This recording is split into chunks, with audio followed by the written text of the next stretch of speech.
Hello students and welcome to our first Business English Tip of the Week video.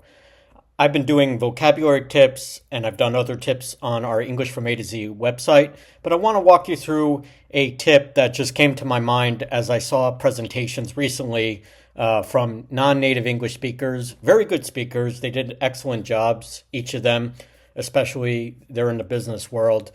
But one thing kept coming up for me as a teacher and as the founder of English from A to Z is that you have to remember your plurals and prepositions. I'm going to say that again. Remember your plurals and prepositions when presenting.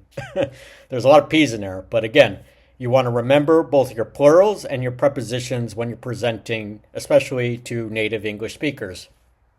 This could be for work. This could be for pitching your startup. This could be for maybe you're going to an interview for a college or university in an English-speaking country, but you have to remember to use your plurals and prepositions. This is really important. I've seen this mistake so many times, especially recently, where you'll have a businessman or woman. English is not their native language. They are 95% of the way there, but it just stands out when they don't use a or the or and or, especially at the beginning of a sentence. You have to have the a, and then in the middle of the sentence, you got to have your so, you got to have your pause, you got to have then, and, or, even but. So I just noticed the prepositions are missing.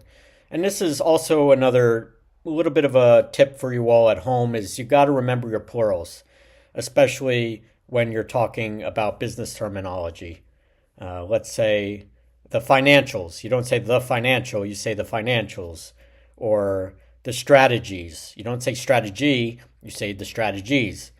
And instead of saying the customer, remember the customers. You have to be very conscientious of your plurals, especially when you're in an interview or when you're pitching your business or when you're trying to apply for an exchange program.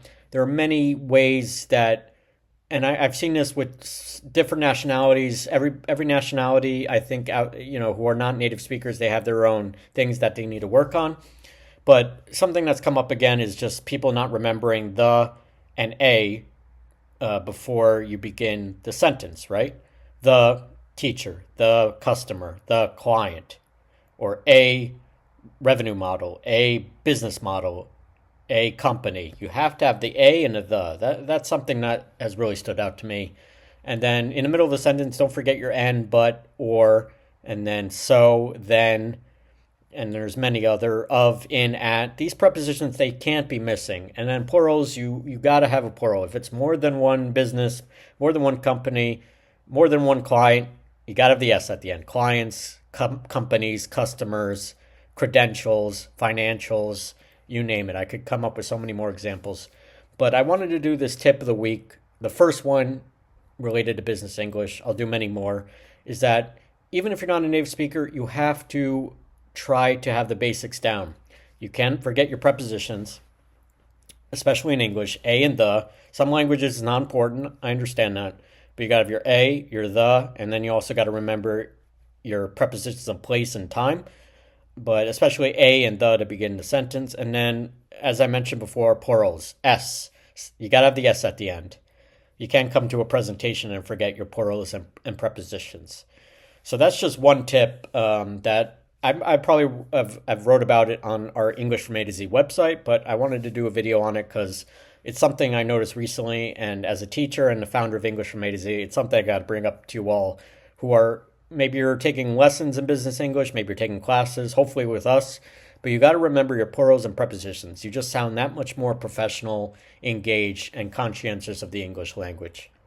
So that is our first business English tip. Let me know if you like this video. Hit the subscribe button if you enjoyed this video. We have tons of other videos from learning the English alphabet to analyzing English in all of its peculiarities. Remember the S at the end.